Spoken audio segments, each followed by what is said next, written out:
Okay, so we're back. So again, it looks like I was having some trouble streaming directly to Twitch. Got to work on that. And then we have to fix this stream with really ultimately, again, we got to find our page here again. We're kind of navigating around. Looks like we were streaming correctly from Kick. So again, you could watch us on Kick. You can watch on Rumble, YouTube, and again, sorry, had to check and make sure all of this was working. This is kind of a new test run. We're seeing what it's like to kind of stream directly from Rumble so I can multicast on different platforms here, because YouTube has been like atrocious about, honestly, censorship, and so we're not really connected there. Something weird happened when I was setting it up. But anyways, we'll just go on. It looks like we're also streaming from X too. So again, be sure to like, share, comment, subscribe. Let's get on with the information, and we'll get better at this. This is a brand new thing that we're doing here with Rumble. So again, let's take a listen to this video. This is Donald Trump saying the U.S. will bomb the hell out of Iran if Iran doesn't behave, was the correct terminology he used here. So again, let's check this video out. It's a memorandum of understanding. If it doesn't get done in 60 days, that's all right. We go back to bombing. I let him know. I said, look, if you don't adhere to the agreement, I don't want to do that, but we're going to bomb the hell out of you. And I don't think that they're going to veer from the agreement. What else am I going to do? Am I going to say I'm going to take you to court? Let me take you to court. Let me sue you. No, we're going to bomb the hell out of them if they violate the agreement. So again, that was Trump. That was just one clip. We got a lot of clips that we're going to cover of Trump at this G7 summit. And again, he was in France, basically totally flipped on Israel. So really, Trump is now America first again, and Israel's been hating it. It's been interesting to see the developments of that. It also indicates that Tehran may be able to tap into a $300 billion investment fund for Iran's reconstruction and economic development, provided it meets commitments laid out in a final deal. The negotiations would also set out a plan for the lifting of all U.S. sanctions against Iran in an agreed-upon schedule.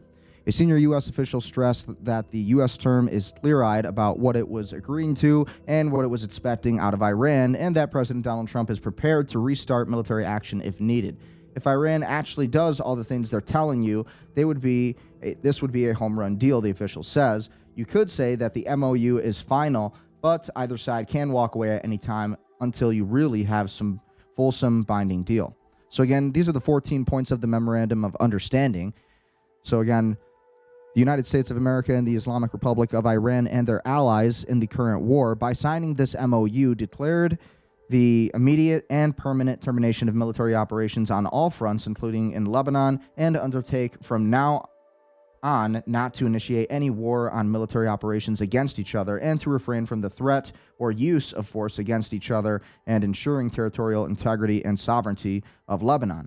The final deal will confirm the permanent termination of the war on all fronts, including in Lebanon, and other provisions of this paragraph. So that's part of it, is that the war on Lebanon is going to end.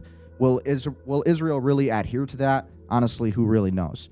The United States of America and the Islamic Republic of Iran undertake to respect each other's sovereignty and territorial integrity, and to refrain from interfering in each other's internal affairs. Number 3, the United States of America and the Islamic Republic of Iran continue to negotiate and achieve the final deal in a maximum of 60 days, expendable with mutual consent.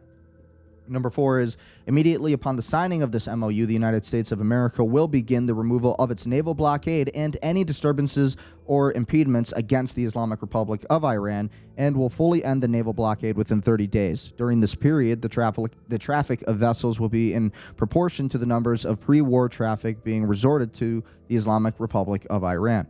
The United States of America further undertakes to remove its forces from the proximity of the Islamic Republic of Iran within 30 days of the final deal. Number 5, upon the signing of the MOU, the Islamic Republic of Iran will make arrangements using the best efforts of the safe passage of commercial vessels with no charge for 60 days only from the Persian Gulf to the Sea of Oman, and vice versa. The traffic of commercial vessels will immediately start, and considering the need for removing the technical and military obstacles and demanding by the Islamic Republic of Iran will be instated within 30 days. The Islamic Republic of Iran will conduct dialogue with the Sultanate of Oman to definite the future administration of the maritime services in the Strait of Hormuz, in discussion with the other Persian Gulf littoral states, and in line with the applicable international law and the sovereign rights of the coastal states of the Strait of Hormuz. Number 6, the United States of America undertakes the regional partners to develop a definitive, mutually agreed upon plan with at least USD of $300 billion for the reconstruction and economic development of the Islamic Republic of Iran. The mechanism for the implementation of this plan will be finalized as part of the final deal within 60 days, all requiring licenses, waivers, and permissions needed for the relevant financial transactions that will be granted by the United States. Number 7, United States of America undertakes to terminate all types of sanctions against the Islamic Republic of Iran. So all types of sanctions. So this was one of the main demands of the entire Islamic Republic of Iran, was to end these sanctions against the Islamic Republic, including the United Nations Security Council resolutions, the IAEA Board of Governors resolutions, and all unilateral U.S. sanctions, primary and secondary, in the agreed-upon schedule as part of the final deal. The Islamic Republic of Iran and the United States of America acknowledge the critical importance of the sanctions termination issue above mentioned and expressed in the intentions to immediately address these issues in the negotiations in order to achieve mutual agreement on them. Wow, so we're giving Iran like everything they want here. Number 8, the Islamic Republic of Iran reaffirms that it shall not produce or develop nuclear weapons. So again, this sounds like this is the Iranians. The United States of America and the Islamic Republic of Iran have agreed to resolve the disposition of stockpile enriched material pursuant to a mechanism that will be mutually agreed upon in accordance to the schedule mentioned in paragraph 7, with the minimum methodology to be downblending on site under supervision of the IAEA. The two parties also agreed to discuss the issue of enrichment and other mutually agreed matters related to the Islamic Republics of Iran's nuclear needs based on satisfactory framework and agreed upon in the final deal. The final deal will confirm the provisions of the paragraph. The United States of America and the Islamic Republic of Iran acknowledge that the critical importance of the nuclear issues above mentioned and expressed their intention to immediately address these issues in negotiations or in order to achieve mutual agreement on them. Number 9, pending the final deal, the United States of America and the Islamic Republic of Iran agree to maintain the status quo. Lost my spot there. The Islamic Republic of Iran will maintain current status quo of its nuclear program, and the United States of America will not impose any new sanctions and will not deploy additional forces in the region. Number 10, the United States of America undertakes that immediately upon the signing of this MOU and until the termination of sanctions, the U.S. Department of Treasury will issue waivers of the export of Iranian crude oil, petroleum products and derivatives, and all associated services, including banking transactions, insurances, transportation, etc. Number 11, the United States undertakes to make fully available for the use of frozen and restricted funds and assets of the Islamic Republic of Iran. So again, this sounds like it's highly one-sided. We're giving the Iranians almost everything that they asked for, and I think this is a rather good thing. Upon the implementation of the MOU, the United States of America and the Islamic Republic of Iran will mutually agree on the procedures related to the release of these funds during the negotiations. Such funds, whether retained in the original account or transferred, shall be made fully usable for payment to any and ultimate beneficiary designated by the Central Bank of the Islamic Republic of Iran. The United States of America undertakes to issue all the necessary licenses and authorizations accordingly. Number 12, the United States of America and the IRGC agree that an executive mechanism will be established to monitor the successful implementation of this MOU and the future compliance of the final deal. Number 13 of the 14-point deal. After signing this MOU, and subject to the beginning of the implementation of paragraphs 1, 4, 5, 10, and 11 of this MOU, the continuing implementation of these measures, the United States of America and Islamic Republic of Iran will start negotiations regarding the final deal exclusively on the other paragraphs. And then 14, the final deal will be endorsed by a binding United Nations Security Council resolution. So this does sound like it is actually an official possibility that this could be the end of this entire Iran war. Possibly. I mean, again, a lot of this depends on Israel and whether or not they're willing to actually adhere to this agreement where they would have to stop bombing Lebanon. And again, when you look at all of this, it's rather interesting to see where all of this is going. Okay, so again, in my opinion, it all depends on really whether or not Trump is going to stay America first or whether he's going to basically switch up and, remain loyal to the Israeli causes and everything that they're trying to do. So again, when we look at all of this, quite interesting. The Middle East Crisis Live, Iran agrees to destroy enriched uranium stockpile. Memorandum read out by U.S. officials says. Senior U.S. officials read out the MOU text to journalists insisting downblending is a starting point. Deal says sanctions relief is tied to nuclear action. So again, when we look at this timeline, 3 hours ago, we have all of this. U.S. Senator slams Trump's Iran deal as worst foreign policy blunder in decades. I don't agree with that at all. I think this is probably some of the best news we could have had for the United States, in all honesty. And then 4 hours ago, Trump says 60 days isn't a hard deadline. And then Tehran floats a presidential signing of the MOU in Geneva. This is taking place in Geneva, too. So that's big news. And then 5 hours ago, 60 days to negotiate, but deal is fragile. And so, again, when we look at the timeline, Howard Lunnick isn't really too happy about it when we look at him. Rubio doesn't look too happy either. But ultimately, Trump's doing what he needs to do in order to maintain the entire U.S. economy and basically keep this economy afloat, if you ask me, in my opinion. So I think it's rather necessary. We need to be doing this. The U.S. and Iran have come to terms on a preliminary agreement for an immediate and permanent halt to military operations on all fronts, including Lebanon. The deal commits both sides and their allies to cease hostilities and refrain from the threat or use of force against each other, though Israel retains the right to strike back if Hezbollah attacks. So that's if Hezbollah even attacks. But who knows? The Iranians are the Israelis are probably just going to say whenever they want that, hey, Hezbollah attacked us, so we're going to go and bomb more apartment buildings. And this has been one of the things that Trump has been saying, like, hey, this is why we're going to appoint the Syrian leader into the Israeli government or the Lebanese government, because if you guys can't handle Lebanon, then we're going to let the Syrians do it.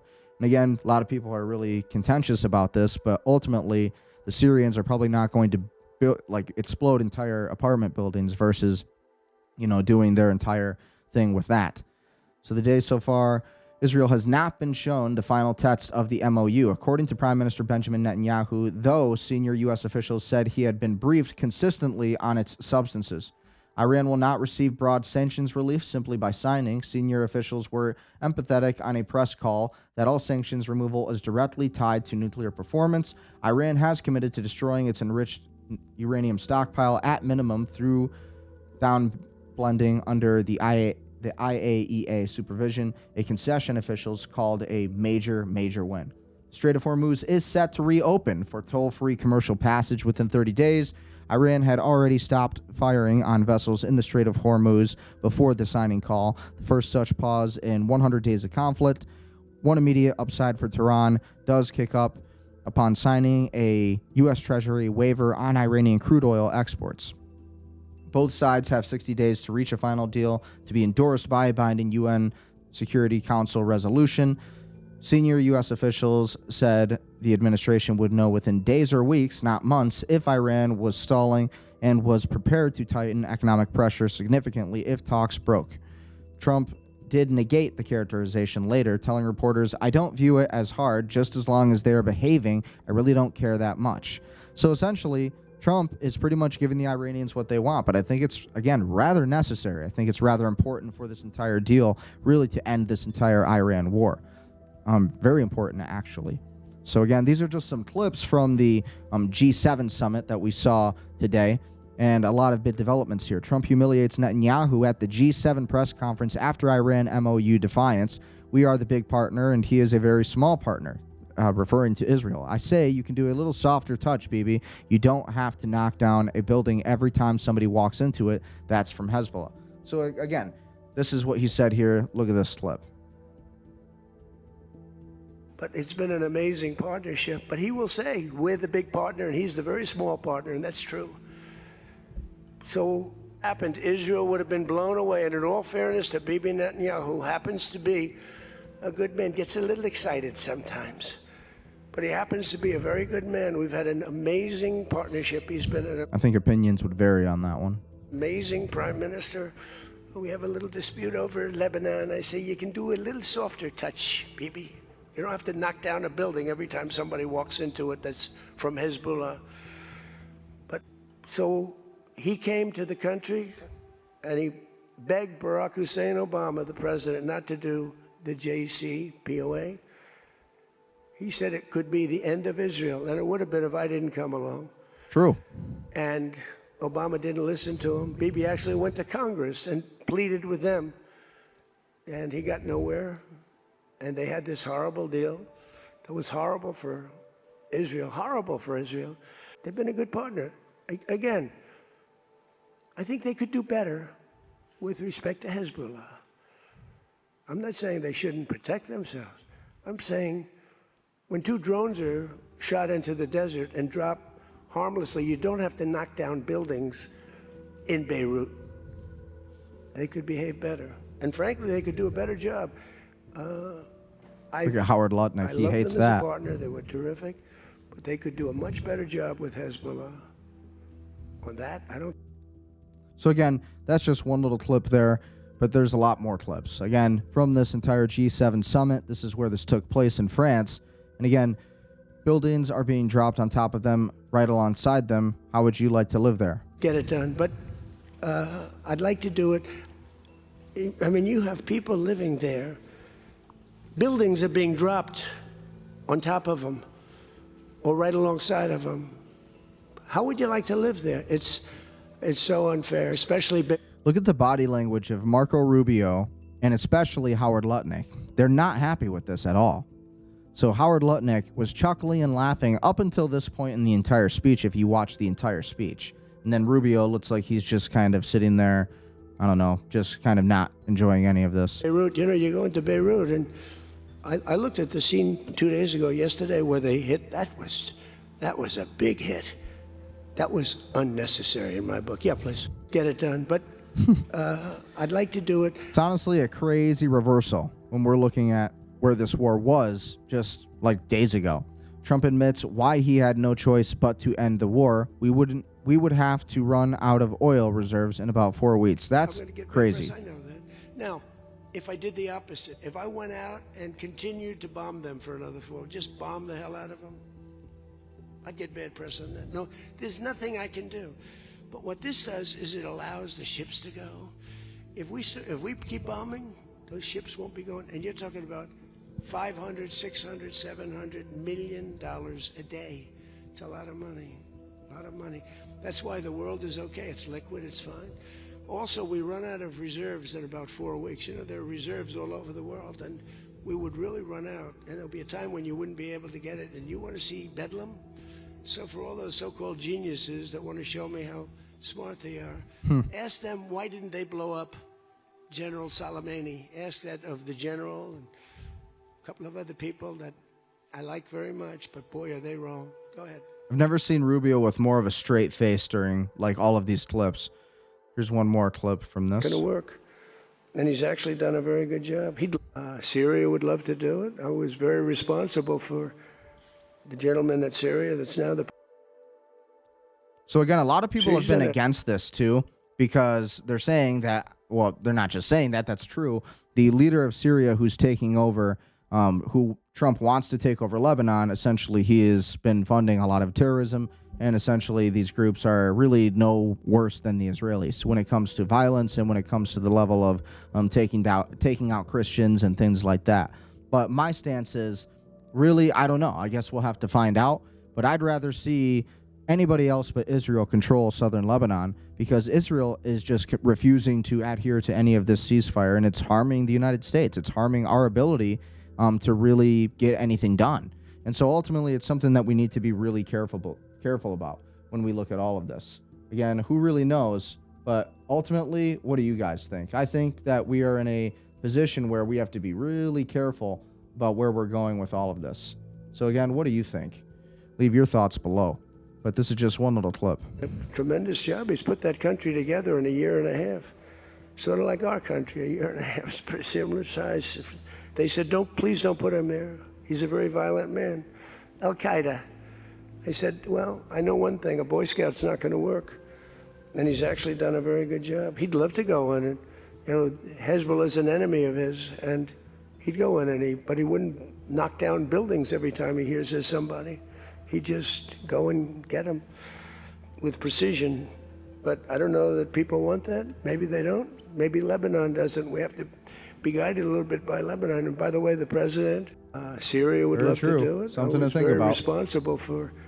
So again, when we look at this, who knows how that's going to go with Syria and really this entire war. But ultimately, I think it's going to be rather interesting to see where this all goes. I think it's going to be rather interesting to see how this all develops over time and whether or not this is actually going to be a winning outcome for the United States. It kind of all depends on Israel, in my opinion, and whether or not Trump is actually going to push back in the case that Israel doesn't comply with the entire ceasefire and all of this.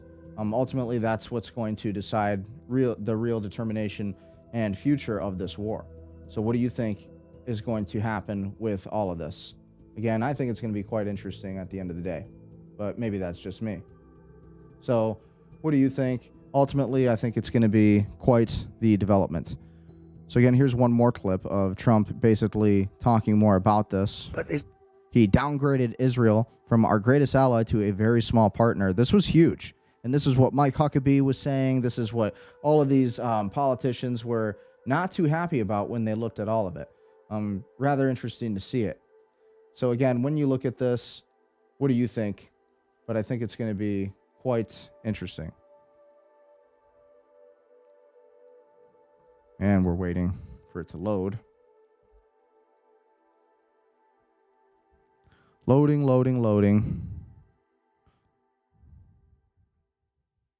It's been an amazing partnership. But he will say, we're the big partner and he's the very small partner, and that's true. So, but it's been an amazing... We're the big partner, they're the small partner. That's true. America is the number one. And that is something that the Israelis need to understand. And what was funny is that you had Mike Huckabee, the ambassador to Israel for the United States, working for the United States. I think he should just stay there in Israel personally. But when you look at all of this, it's interesting because Mike Huckabee had said, without Israel, we could never live. America could never exist without Israel. And so it's just crazy. You're seeing all these people. Mark Levin was one of them saying, just a total Israel hawk, just saying, without Israel, there would be no America. There would be no United States. And it's just like, yeah, that's a total lie, though. It's the other way around. A long time together today. I spoke to... With Noom, you can get started and on an ad. GLP-1 program for just $79. So again, this is just more... But it doesn't just stop there. This is just more news on the Ukraine-Russia war at this point. Trump claims Moscow is losing more troops than Kiev as he admits Putin is on the offensive.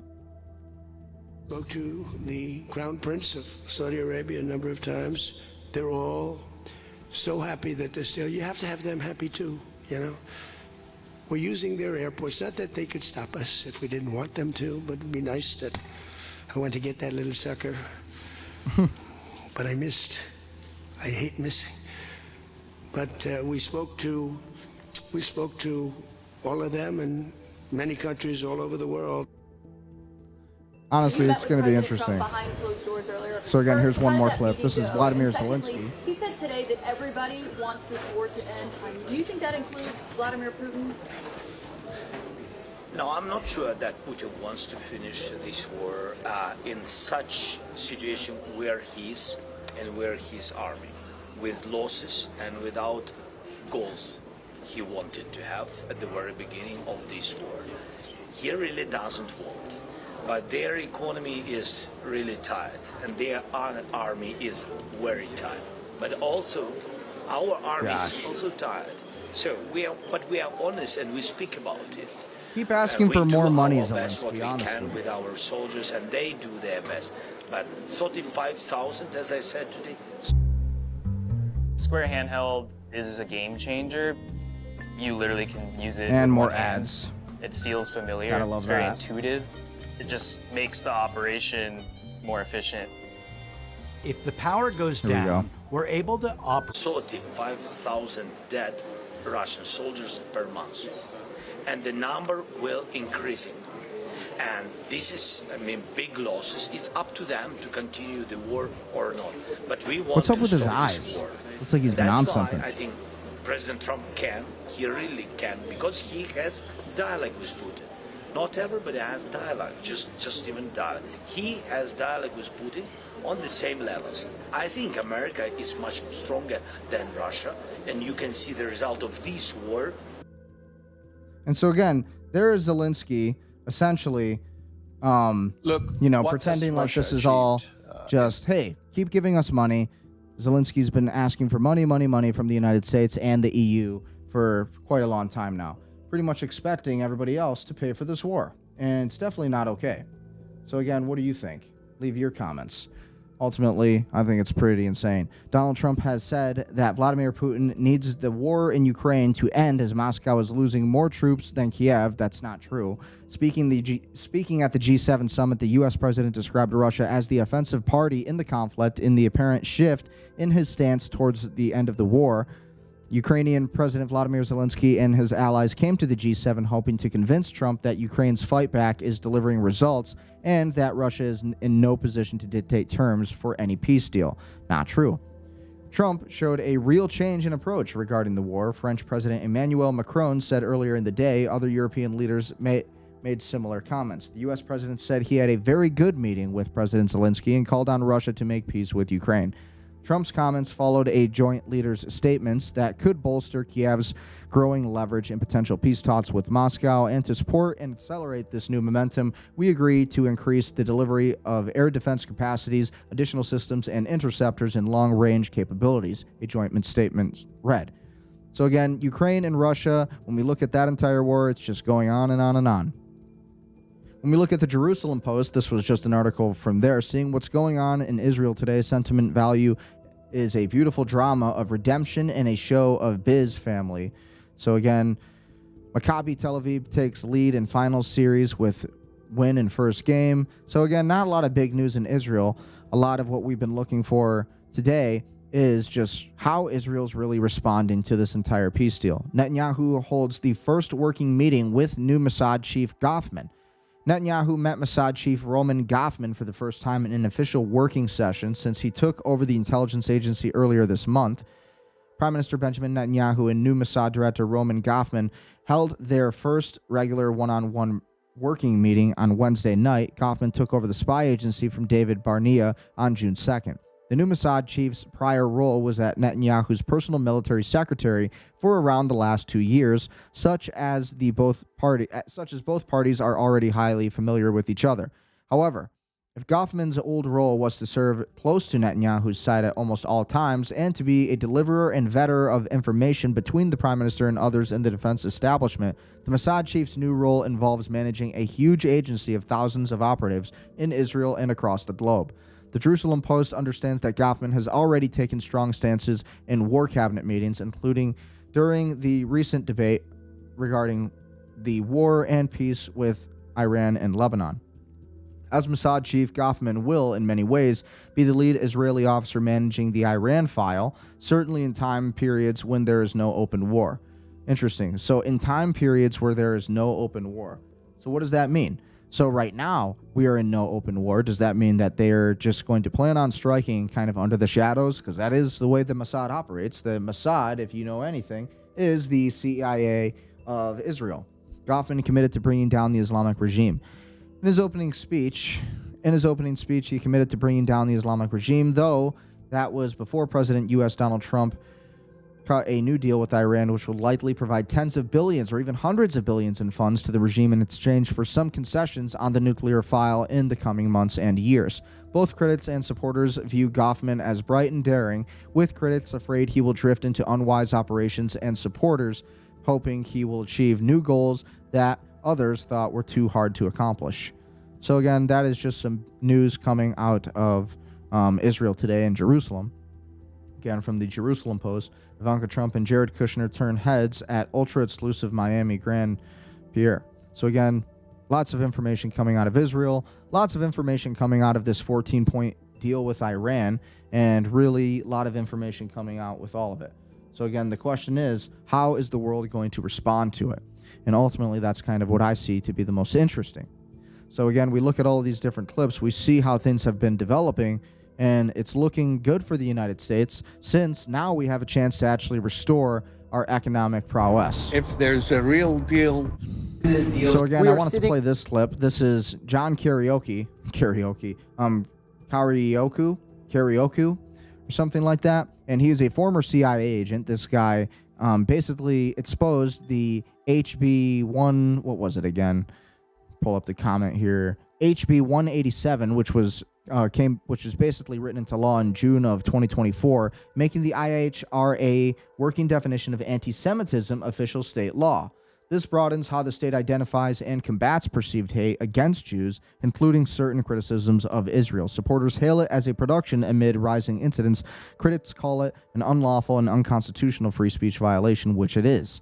Here's the story behind the controversy. In Miami, Florida, and just about 2 months ago, Governor Ron DeSantis, the governor of Florida, pushed through the Florida legislature a bill making it a criminal offense to criticize Israel. This is real, by the way. Criminal offense. Not fake. Obviously, clearly unconstitutional. So it'll have to work its way through the courts. But right now, it is a felony to criticize Israel. So I happened to be here about 4 weeks ago, and a woman just nearby the studio in Miami Beach wrote a Facebook post criticizing Israel on purpose. The very next day, police. Did you post this thing in Israel on Facebook criticizing Israel? She said, yes, I did. You're under arrest. Well, not only did the Florida legislature pass this ridiculous bill into law, Governor DeSantis didn't sign it right away. Instead, once it was passed, he flew to Israel, signed it in the presence of Benjamin Netanyahu, and then gave Netanyahu the pen as a souvenir. That's absolutely wild. I'm confused as to what country I'm living in these days. Yeah, it's almost like a humiliation ritual. I mean, Randy Fine was supportive of that as well. I mean, he helped pass the anti-Semitism laws. And the crazy thing is, if you were to say the things that he say about Muslims, about Jews, you would be in jail. Oh, yeah, I'd be in jail. That's right. How is that not the height of hypocrisy? Insane. So again, that's just a little bit of insight into the Florida new laws that are being passed and what Ron DeSantis is doing to Florida. The beautiful state of Florida is now a state where you cannot criticize the state of Israel. And depending on what you say, if it's too harsh, and if it maybe questions the genocide happening in Gaza or Lebanon, or the illegal settlements happening in Gaza or Lebanon, maybe that's against the law in Florida. Maybe you get in trouble for that. Depends on how this all runs through the courts, as John Kiriakou said. But ultimately, to say the least, it's very interesting to see how our rights are being tampered with so aggressively.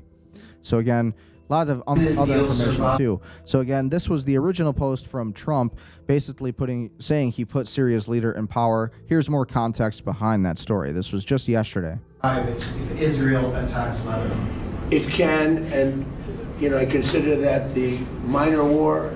Iran's a big one, but we have that a little pinprick out there that constantly rears its head, and that's Hezbollah.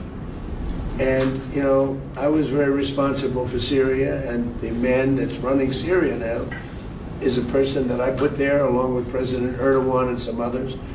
He's done an amazing job of pulling it together. He's not a Boy Scout, but he's done an amazing job of pulling it together. Love the hands. And the Trump hands. Is very good with Hezbollah, does not like them. And I'll tell you what, Israel's fighting Hezbollah too long, and too many people are being killed. And you don't have to knock down an apartment house every time you're looking for somebody, because there are a lot of people in those apartment houses, and they're not all Hezbollah, that I can tell you. And I suggested to Israel to let Syria take care of Hezbollah. Because to be honest with you, I think they do a better job of doing it.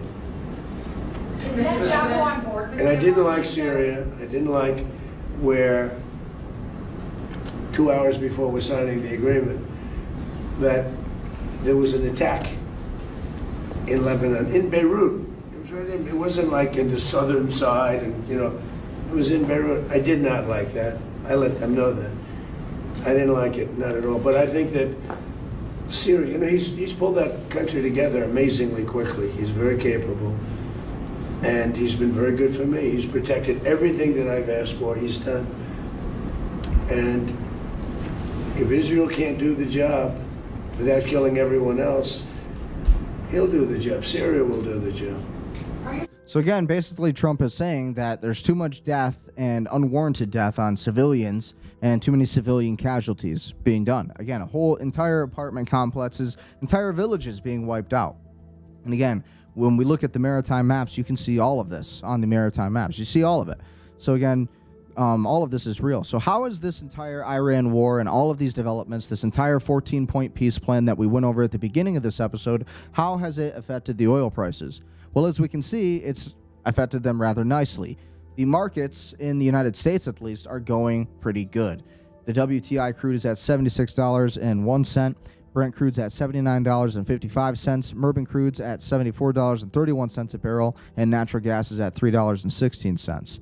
Meanwhile, the Dow Jones closed at 500 points lower as Warsh's first Fed meeting set off surge in bond yields. So again, stocks fell on Wednesday while Treasury yields surged as investors grew uncertain over the path of monetary policy over several Federal Reserve officials, indicating there could be a rate hike this year to tamp down on inflation. The Dow Jones Industrial Average fell 507 points, or 90.98%, after earlier hitting a fresh all-time intraday record. The index's third consecutive high. The S&P 500 lost 1.21%, while the NASDAQ Composite shed 1.34%. So again, stock market is pretty much as at bay today. Nothing really too new when it comes to that. So again, when we look at the crypto market, a lot of big developments happening there.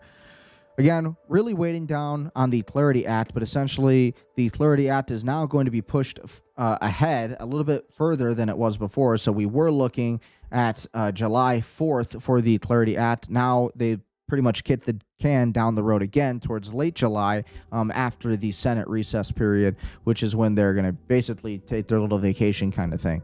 And ultimately, at the end of the day, we're pretty much going to expect to see this Clarity Act, the Senate Ethics Committee markup hearing date, which is where we'll learn the truth. What's going to happen with crypto? Where does everything happen with Bitcoin, Ethereum, XRP? Where does all of this come into play? What does the future have in store? It all depends on what happens with this Clarity Act. So again, Bitcoin today is at $64,373, Ethereum's at $1,746, and XRP's at $1.18.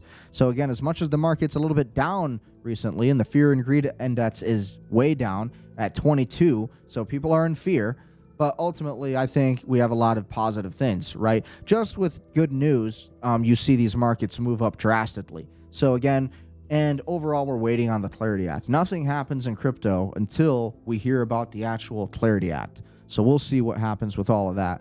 But ultimately, time will tell, and ultimately that will be the real deciding factor. So one more clip from Trump that I wanted to play. This is Trump visibly frustrated when he learned from a reporter that the Federal Reserve has decided to leave interest rates unchanged. So again, hard to believe, Trump said in his own words. You see the Fed decision, they held rates today. Did you see that? It's all right. Whatever. And it looks like they might even raise them later this year. It's not clear. Do you have any comments? It could happen. I mean, it's hard to believe. It just keeps a country down, you know, so it's so unusual. But we have a very good guy over there now, so I'm guided by what he wants. We'll see. His first time? Yeah, I don't know. I saw a statement. It just came out. So again, that was Trump commenting on really what's happening with the Federal Reserve, how they basically left interest rates unchanged, and that we're still looking at interest rates somewhere at around 3.5%. And so interesting to see where those markets are taking things. And again, you look at the comments, people are not happy. Damn it, no one can buy a effing house these days, killing Americans with interest. Damn it, the one thing I was looking forward to so we could refi. He may not like the decision, but he respects the new Fed chair. That sounds fair to me. They hate it when he doesn't act like a totalitarian. Yeah, a lot of people weren't really feeling good about this Kevin Warsh guy and the new guy basically taking over the Federal Reserve, but we'll see what happens. Well, if they raised them, this is again from, I'm reading comments off in this. Well, if they raised them, Trump would be pissed. If they lowered them, everyone would say it was because Trump ordered them to. Just kick the ball till next time and play it safe. If Trump doesn't like high interest rates, he may want to pass on the next Israeli war that skyrockets energy rates and inflation. American inflation is at Biden numbers now, unforgivable.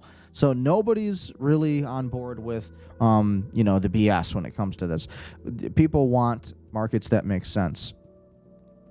So again, I also wanted to look at the maritime traffic and what's going on in the Strait of Hormuz. We always look at that on this show. And ultimately, it's important to see how these patterns are developing and changing over time. If you go on my YouTube channel, you can track some of what we've been watching here for the past few weeks and kind of how all of this has kind of made an impact, right? So when we look at the Strait of Hormuz, typically we've been seeing absolutely no vessels, no ships in this area where my cursor is. There's been nothing in this entire area. Now there is. So basically, we do have a little bit more movement. Granted, a lot of these are Iranian vessels that you're going to see, offshore structures. Again, we have a Handala pleasure craft. That's been there for the past 48 hours now, pretty much sitting in the same place. Again, we have another offshore structure, the Jersey Devil Ray. So again, this was also here yesterday, same spot. Nothing has really changed. Oh, and when we look at these, this again, we also have Iranian vessels right next to those American vessels there. And it's actually rare when you look at the maritime traffic or marinetraffic.com, you typically won't see American vessels just out in the open like this on AIS. Typically, they'll be hidden from AIS just because the U.S. has the strongest Navy. And so we have all this leverage. And so we don't really need, so we're able to usually hide our vessels. Now we're not really able to do that with some of these. Granted, those were pleasure crafts. Those aren't crude oil tankers. What we need to pay attention to when you look at maritime traffic is your red dots here on the map, or these red triangles. These will be your crude oil tankers, your liquefied natural gas tankers, and this is what really counts. This is where the blockade's pretty much been set in the Strait of Hormuz to essentially stop any kind of Iranian vessels going into the Strait of Hormuz or going out. So again, strategically, you see these U.S. vessels and different kinds of vessels. Yeah, right here, cargo vessels. Again, this vessel is out of coastal AIS range. So typically, that means that this is probably a U.S. Navy vessel. It could be any kind of submarine. It says a tanker right here, but it's not giving you complete details. So these are probably American vessels, given the fact that they have power over that AIS and not being able to be tracked there, right? So again, you look at all these different countries. Crude oil tankers everywhere. A lot of our proxy vessels that we're using, LPG tankers, LNG tankers, and they all like to hang out here near Fujairah because, one, this is where a lot of the blockade is happening, and two, insurance companies are keeping these ships right in this area typically. These little clusters that you can see pretty much over the period of a few weeks now, maybe about a month or longer. We've seen pretty much no movement in this area. We've been seeing these same red clusters. Again, all these red clusters here. The dots are anchored vessels. The triangles are moving vessels. And all of these vessels, like Liberia, that's a Stoic Warrior crude oil tanker. That's a Liberian flag that you see right there. It looks like the American flag, but that's a Liberian flag. And this flag is essentially telling us that, if you know anything, the Liberian tankers are typically used as proxy vessels of the United States. We've been pretty much controlling a lot of those vessels for a long time. Again, the Lion crude oil tanker, more Liberian vessels. So we use a lot of these as proxy vessels for America. So you have to pay attention to where these clusters really are. Again, Qatar, you see these often in these areas. A lot of traffic in Qatar. We've been seeing that for a while. You're always going to see traffic there just because there's a lot of U.S. military bases there. And again, same thing with Bahrain. We have a lot of military bases here. A lot of interesting developments and attacks that have been taking place here over the past few weeks. Insurers are not feeling safe with any crude oil tankers being in this area, if you notice. Very limited crude oil tankers here. We have Dammam, which is where you're seeing a lot of these other crude oil tankers still kind of anchored down.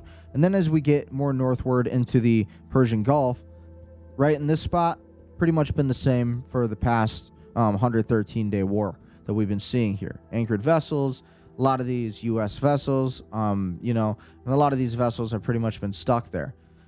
Again, we don't see a lot of traffic around Karg Island. Pretty much all of these vessels you see here are Iranian oil tankers, multi-purpose offshore vessels, and things like that.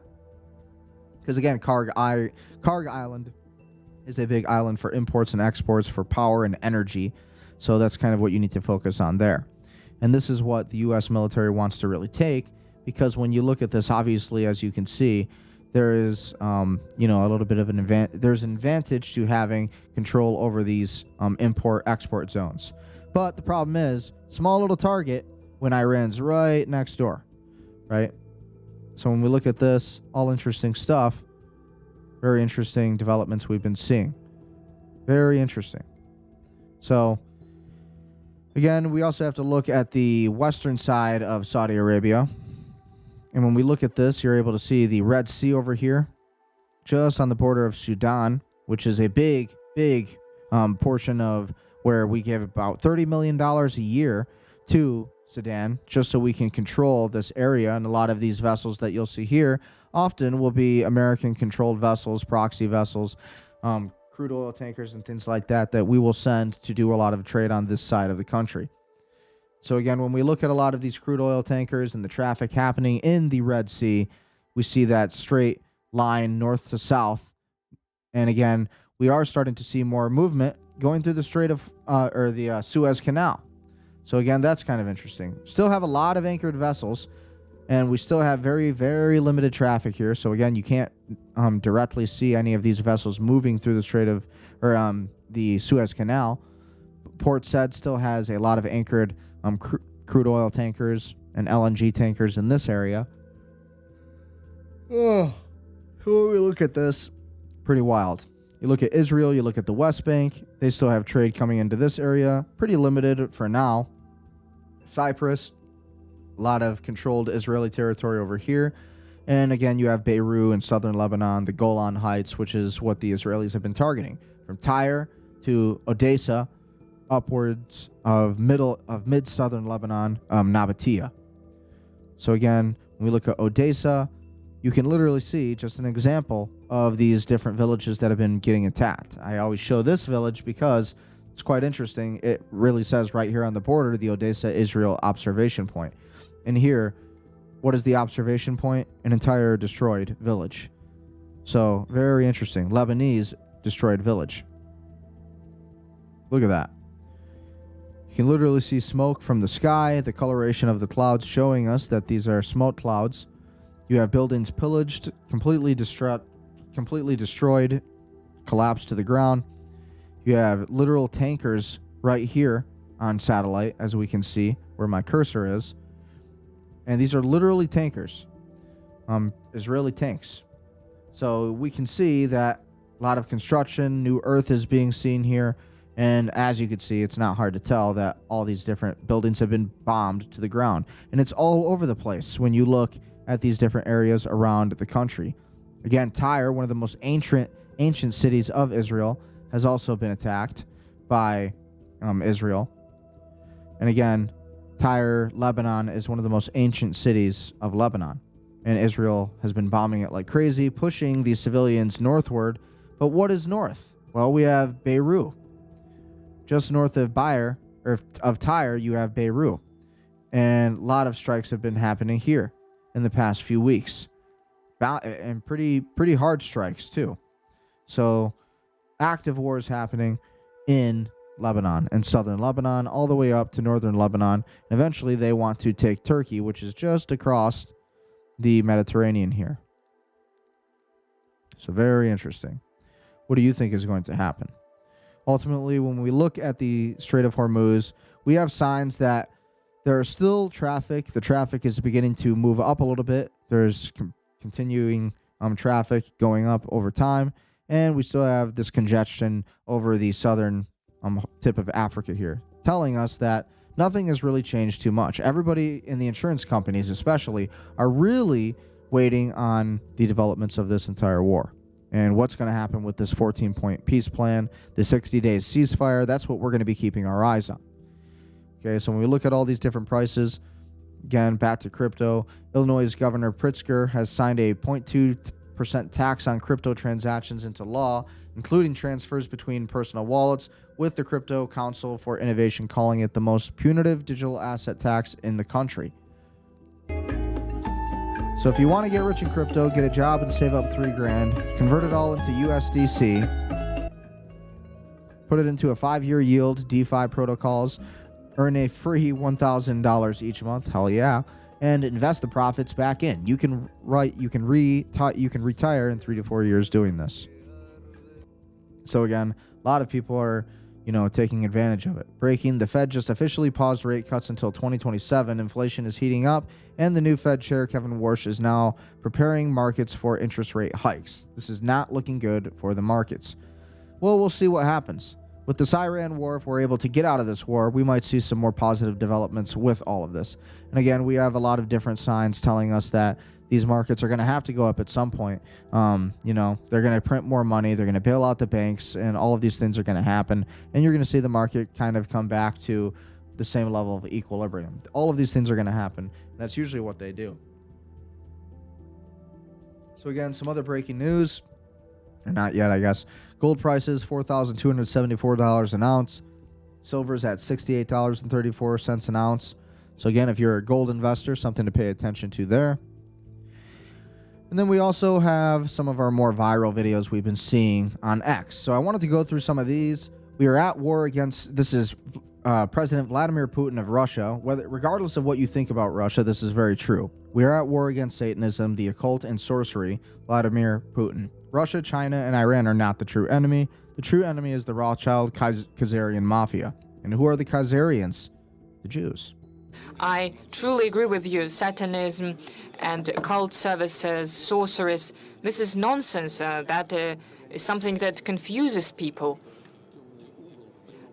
brings them to darkness, and affects them greatly. Affects their psyche, their morale, and we need to fight against it, but do it carefully without violating human rights. Your colleagues have mentioned it. So it is interesting that Putin says this right when the Russians attacked a Ukrainian church the other day. And I'm not really defending either side. The Ukrainians and the Russians, they do need to end this war. There are too many people dying.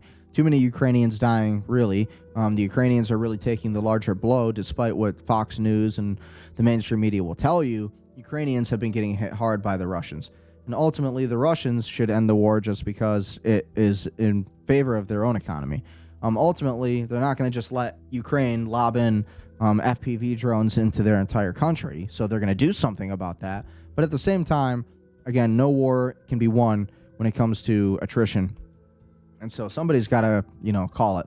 And I think Zelenskyy should really just concede the war, and Putin should just honestly do what he has to do, as a leader, at least, from a leadership standpoint. So when we talk about Satanism, you look at these kind of videos and you really see that. South Africa is no longer a civilized country. It only took 30 years to go from one world's strongest nation to total collapse. America is your future. America, this is your future if you don't stand your ground. And I completely agree. So check this clip out. This is South Africa. We were just showing South Africa on the Maritime maps, where a lot of Navy vessels are moving right now. Pretty scary stuff. Ironically, it says, have a safe day. 24/7 guards on patrol. 24/7 CCTV monitoring. Armed response on site. Interesting. And then, in that video, you see total chaos. A little bit wild. So this is also historic. This comes from the Inevitable West account. I wanted to highlight this. Not many understand how much of a major inflection point in history this is. If you had said in 2020 that MEPs would be chanting "send them back" during a parliamentary hearing session in 6 years' time, they would have looked at you like you're crazy. So this is a huge development. They're saying no to mass migration. Concessions on tariff rate telling them to go back home. Vote on consent by roll call vote. The vote is open. Send them back. And that is what they're saying. So, a lot of big things going on. Meanwhile, on U.S. soil, we had Chris Menhan, who posted this, a clip of Mark Levin pushing back against President Trump's and touted Israel not so secretive nuclear weapons. Israel has some very, very powerful weapons that it has not used. It's a secret that's not so secretive, and they've had them for decades. Israel will survive, period. So what is this suggesting? So what is Mark Levin suggesting? First, let's listen to the clip and actually what he has to say here. I strongly disagree with something the president said today. I heard him say one other time, too, which is, if we hadn't attacked Iran, Israel would not exist. It would have been destroyed. That's simply not true. I don't know about that. It's simply not true. For 12 days, Israel fought a year ago barely against won. the Iranian regime before we did. destroyed its ground-to-air missiles, destroyed its Soviet and / Russian radar systems, destroyed much of its air force, destroyed much of any of its defenses. Thanks to the United States and our military and our tax dollars that paid for it to happen. For 12 days. We went in on the 13th day with our great bombers and those bombs, and we hit those nuclear sites. But Israel has some very, very powerful weapons. There it is. What, the Samson option? 90 to 200 nuclear warheads? Spies that you go in, and they go in with Mossad, and they infiltrate, and they blackmail politicians on other nations' soils. I mean, yeah, this is what the CIA does, you could argue. But ultimately, that is how the Israelis win, and that's how they've had so much influence over our entire government. This is what they do. They spy on our politicians, and that's the way they win. It has not used. I don't know this firsthand. Just go online and read about it. Like Jonathan Pollard. It's a secret that's not so secretive. Like Jonathan Pollard. They've had him 90 to 200 nuclear warheads. If you do the research, you can find it. Like Mark said here, I mean, he's not lying. You can find that the Israelis do have a pretty good stockpile of nuclear armory and nuclear efficiency. For decades. Israel will survive. We'll see. Ultimately, at the end of the day, with the way they're going, they're destroying all of their alliances, which is not smart. You know, the Americans never gained power and we never became a superpower as the United States by basically playing that way. You know, yes, we asserted our will on, you know, the American soil here when the Native Americans came. But at the end of the day, the Native Americans also, when they were living here, they were made up of completely different tribes, and they were scalping each other, raping each other's women. All of these things were completely normal. And at the end of the day, when the Americans came here, or you could call them the Europeans actually at that time, before America was America, again, they came over here and they brought different kind of innovations. They brought horses and gunpowder. They brought you know, coffee and all of these different things, salt and all of these different remedies that created a pretty great society. You know, we built civilization essentially in the United States when we came here. You know, we built currency, we built monetization, monetary policy. All of these things were built by the European, and ultimately the George Washingtons, the John Adams, all of your founding fathers that you read about. So, you know, it's debatable. If America hadn't been involved all this time, would Israel still exist? Maybe, maybe not. It would kind of depend on Israel and their willingness to comply with other countries, to assimilate, and to, you know, what an actual peace, you know, seeking nation would be. And ultimately, Israel, based on their behaviors and their actions of just completely attacking anybody who opposes them, or any nation who is non-Jews, very much like the Muslims do. Anybody who's non-Muslim, they get conquered. Well, why is that okay? You know. And ultimately, if Israel was to play that way, even without the United States and our this entire entanglement, you would see Israel probably, you know, get wiped off the map. And I'm not saying that we want that to happen, but that's probably what would happen by either the Iranians and, you know, a lot of these different countries surrounding them. At Bob's Steak and Shop. So again, Chud the Builder, if anybody has been following this case, Chud the Builder now has no bond and will be held for trial. Carmelo Anthony stabbed his classmate to death and got bond. We live in a country where if you are black and you get to have certain privilege, we live in a country, if you're black, you get to have certain privileges. White people do not. Happening now, the controversial online streamer known as Chud the Builder is making an appearance in a Nashville courtroom. Dalton Etherly faces 3 misdemeanor charges stemming from a May incident at Bob's Steak and Chop House inside the Omni Hotel. Investigators say Etherly live streamed inside the restaurant after staff asked him not to, then refused to pay. Etherly also faces separate felony charges in Montgomery County for a shooting investigation. During Etherly's court appearance, one investigator on the stand recalled the shooting. Shots were shown to be fired prior to them hitting the ground. Shots are being shown to have been fired prior to that? Yes. And how do we know that? I can see, or in the courthouse video, it shows the casing ejecting from the firearm. It also shows the ricochet off the concrete planter. Okay. Prior to them hitting the ground. So Mr. Fox hadn't been hit at that point, correct? If you're seeing a ricochet in one casing. I would assume so. The judge denied Etherly's release today, citing violent posts he's made on social media.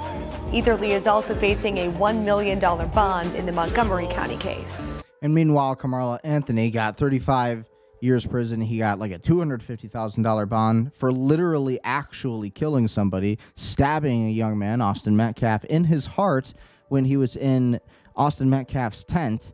Not their tent, not even his tent, on the wrong side of the field.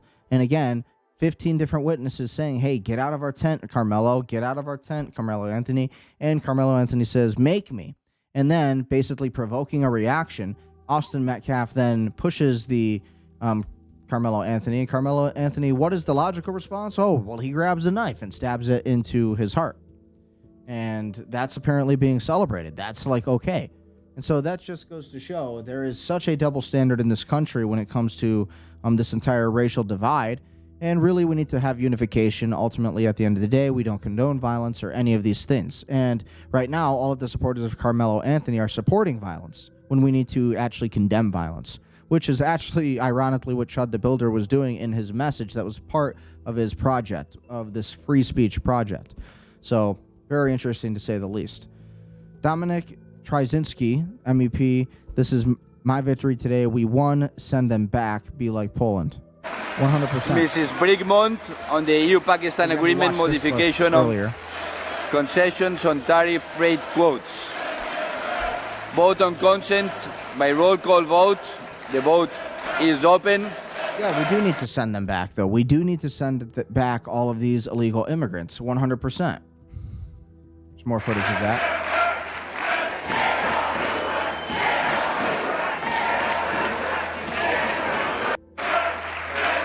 Crazy. The divide is just insane. The European Parliament erupts as periodic MEPs chant, send them back after a directive to make deporting illegal immigrants easier is approved. Pretty great.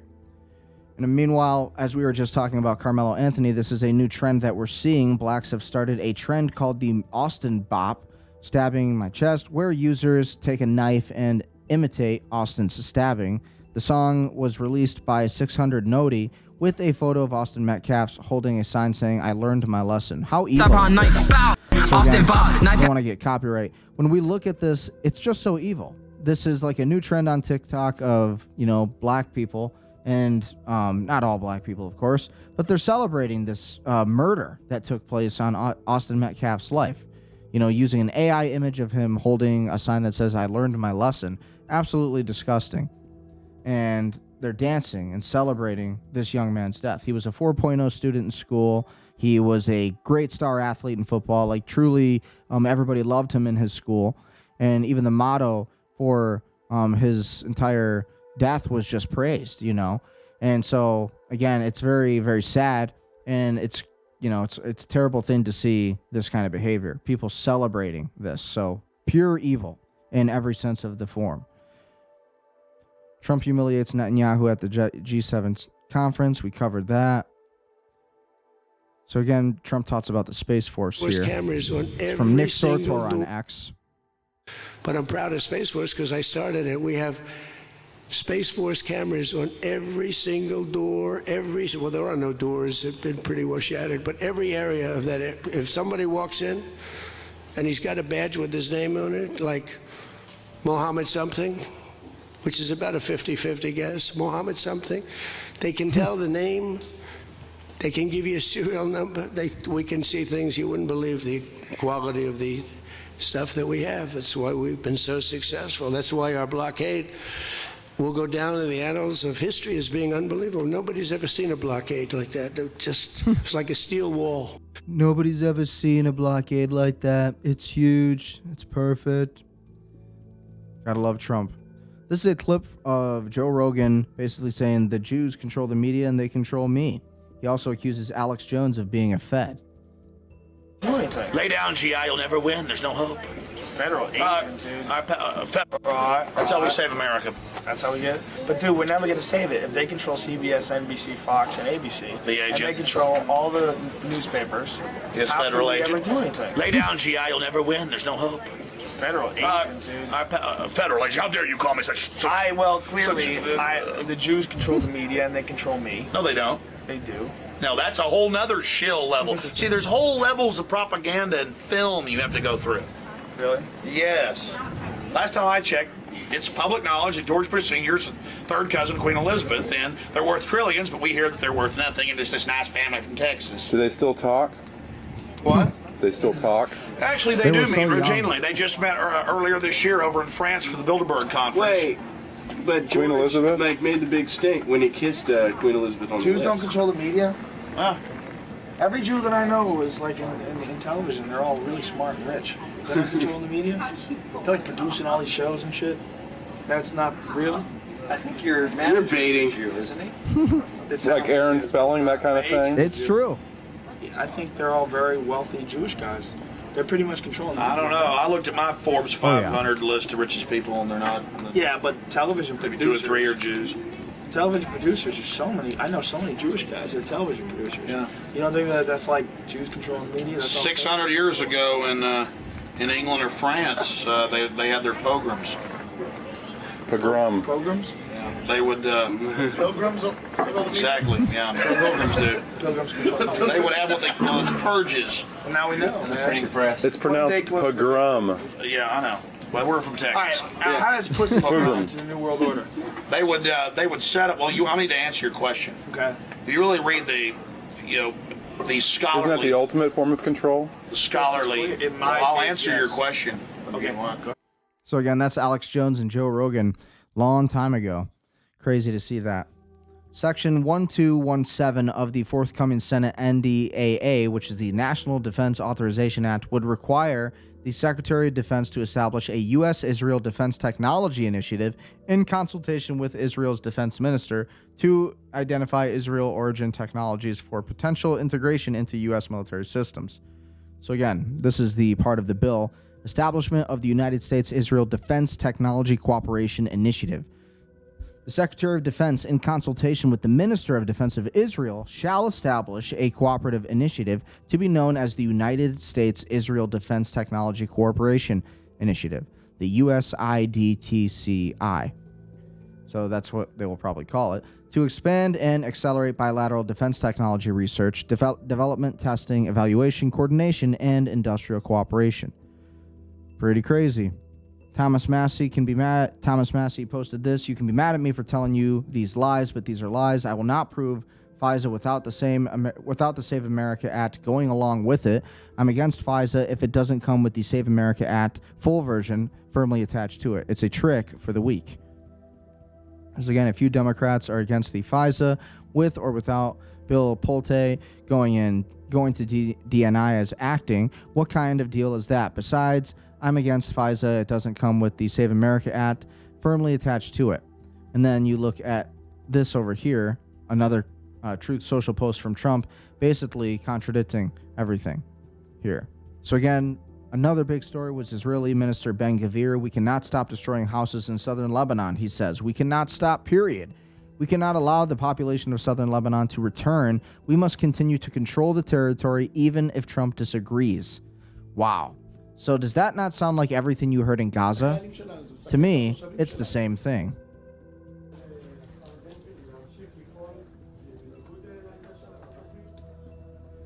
להמשיך לפעול גם בניגוד לעמדה של ארצות הברית, כי אנחנו מדינה עצמאית. ואנחנו לא יכולים להפסיק להרוס בתים בדרום לבנון. We're an independent country and we cannot stop demolishing houses in southern Lebanon. We cannot stop, not letting the population of southern Lebanon return. This endangers our soldiers. This endangers our residents. We must not let them to the borders, to what before the 10th bail, and we must continue to control the territory, even against President Trump's will. So again, Ben-Gvir, he's been pretty ruthless when it comes to the conquest of the Palestinians and then the people of Lebanon, because they want the Greater Israel Project, and that's what this is all about. But without the United States' support, and if Trump isn't down for it, and if Trump ends up actually pushing back against the Israelis, and if these Epstein files come out, And if Trump doesn't just basically give in to Israel to stop all of the noise over it, then Israel's going to be in a really bad spot. But we'll see what happens.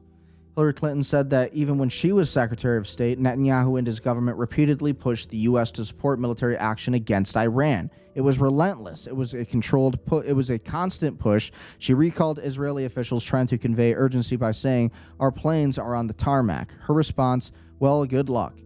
When asked whether she felt she was being played by an ally that receives enormous U.S. aid, she replied. So let's take a listen to this clip. There was a constant argument. Well, you're absolutely right. When I was secretary, it was a constant, theme by Netanyahu and his then government, the then defense minister Ehud Barak, the former prime minister.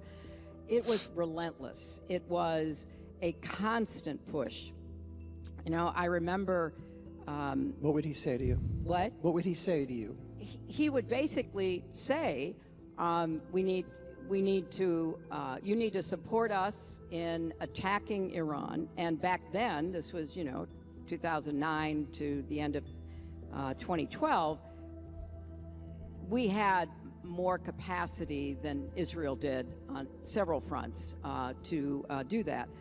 And so there was a constant argument that we would have. And I remember one day, I was on the phone for hours with Ehud, with Bibi, with others, and they would say things like, our planes are on the tarmac. And I'd say, well, good luck. I mean, great. Why are you doing this? Where else would planes be? The Greater Israel Project. Yes, in the air. But on the tarmac, ready to take off. I see. Yes. Well, no, they'd be in the hangar, but they were on the tarmac. And you would say things. You're saying you were being played all the time. I mean, by an ally that receives an enormous amount of aid. Well, of course. And look, Bibi's been obsessed. And so again, that was Hillary Clinton just commenting on how much Israel was even really trying to control the Democrats all this time. And I guess a lot of America was asleep and did not realize it. I don't believe humans built this now or ever. Either the simulation messed up or it was an artifact brought here from another one. So again, look at the old architecture that we used to have. Used to be created by a lot of the stonemasons. All of these beautiful Gothic churches and all of this architecture. Why? And then today we build like the most basic stuff. It's absolutely just like diabolical. Like, why are we not building this today? Or can we even build this today? One of the two possibilities exist. But to say the least, we need to bring back the standards. Europeans and American patriots, tomorrow the courts and my country, France, may decide to send me to prison for daring to say on television that the main danger to women in France is black, African, and Arab immigrant men. Meanwhile, my own attacker, a Tunisian migrant, is still at large. I need your help to generate media pressure and hope to be acquitted. They cannot silence the truth. So again, this is from Tais Desafan. That's definitely French. And when we look at this girl, poor girl. So again, let's listen to her story here. Hello, dear. This is happening all over Europe, by the way, not just France. This is happening in the UK, especially every single day. It's happening in Ireland now. It's happening in Germany now. It's happening in Sweden for sure. Happening in Norway. It's happening in almost every European wholesome country you can think of. Italy, Rome, all of it. Rome's a city in Italy.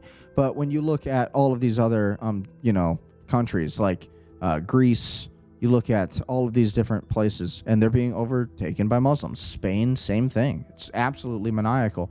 And American patriots, I need your help. Tomorrow, I may be sentenced to unsuspended prison for daring to say on French TV that the main danger to women in France comes from black, African, and Arab immigrant men, even though I was defending a woman who was herself raped by a Central African man subject to an OQTF order in the courtyard of her Paris apartment building. Having myself survived an attempted rape by a Tunisian migrant 4 years ago, I could not remain silent. But for having spoken these words on a television set, the prosecutor has sought a prison sentence against me. She dismissed our two stories as insignificant incidents which did not excuse my hate speech. Yet all... How evil is this? Like, this is this is total tyranny, and anybody not speaking out against this is pure evil. Like this poor girl. I did was describe a reality that most French people are afraid to speak about, precisely because the justice system is capable of convicting them for describing what they see with their own eyes and experience firsthand. This is the repression faced by people in France who speak the truth out loud. But thanks to you, I have hope ahead of the verdict, which will be handed down tomorrow. Just yesterday, I was still hesitating to publish my story, thinking nobody would notice, and it has now spread beyond our borders. And thanks to this media pressure, the justice system may back down before trying to send me to prison instead of our attack. Look at how beautiful this girl is, and what's happening is just absolutely just so evil. Please share this message. We are no longer afraid. We are not alone. The French people are not giving in and are standing strong.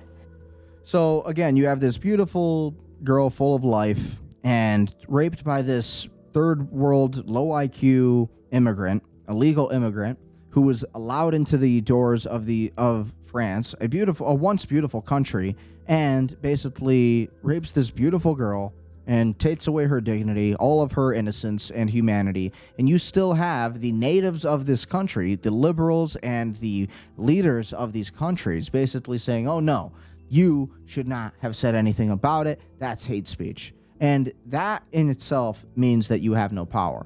This is what happens in an unarmed society. These countries are highly unarmed. And because they are unarmed, they are not able to defend themselves against a tyrannical government, which is the pure point of the Second Amendment, the right to keep and bear arms. And this is why in America we are so lucky to have these rights, because if we didn't, this is what would be happening every single day in the United States of America, the same way it's happening in the United Kingdom. So all of this needs to be fought against for sure. Absolutely insane. So again, that's pretty much all we have for this episode. When we look at all of this, this is pretty much the news we saw this weekend. A lot of big stuff happened and a lot of big strikes. But ultimately, what do you think about what's going on with this war? What do you think's going on with all of it? Ultimately, I think it's rather interesting to see where all of this is going and where all of these wars are really taking everybody. It's very interesting to see what are the true developments and where is the peace, right? Where is the justice in these countries? So again, what do you think? Be sure to leave your comments. Be sure to like, share, comment, subscribe, and leave your thoughts. Do you think that this is going to end? What about this Iran war, the 14-point peace plan? Do you think that this war is going to come to an actual end? In my opinion, I think it really depends on the United States. It depends on whether or not Trump is going to stick to America first and say what is true and stick with his guns. And ultimately, my biggest concern is that more Epstein files are going to be released, unredacted, and a lot of what we haven't seen yet, and people are going to turn on Trump, and then they're going to choose Israel instead, and Israel is going to have all of this power over our country. And ultimately, I think, we need to be careful about just allowing these Israelis to run the narrative, right? Trump needs to fight back, and the Trump administration needs to push back against the Israelis. And again, this is all for specifically national security purposes. If not, then we will see an endless war with Iran, and this entire war will just pick back up again, and we in the United States will be caught in this 20-year war. So that's kind of where I see things going. Where do you think? Where do you see things going? Do you see this war ending soon, or do you see it ending never? So leave your thoughts. Be sure to like, share, comment, and subscribe. And with that being said, I have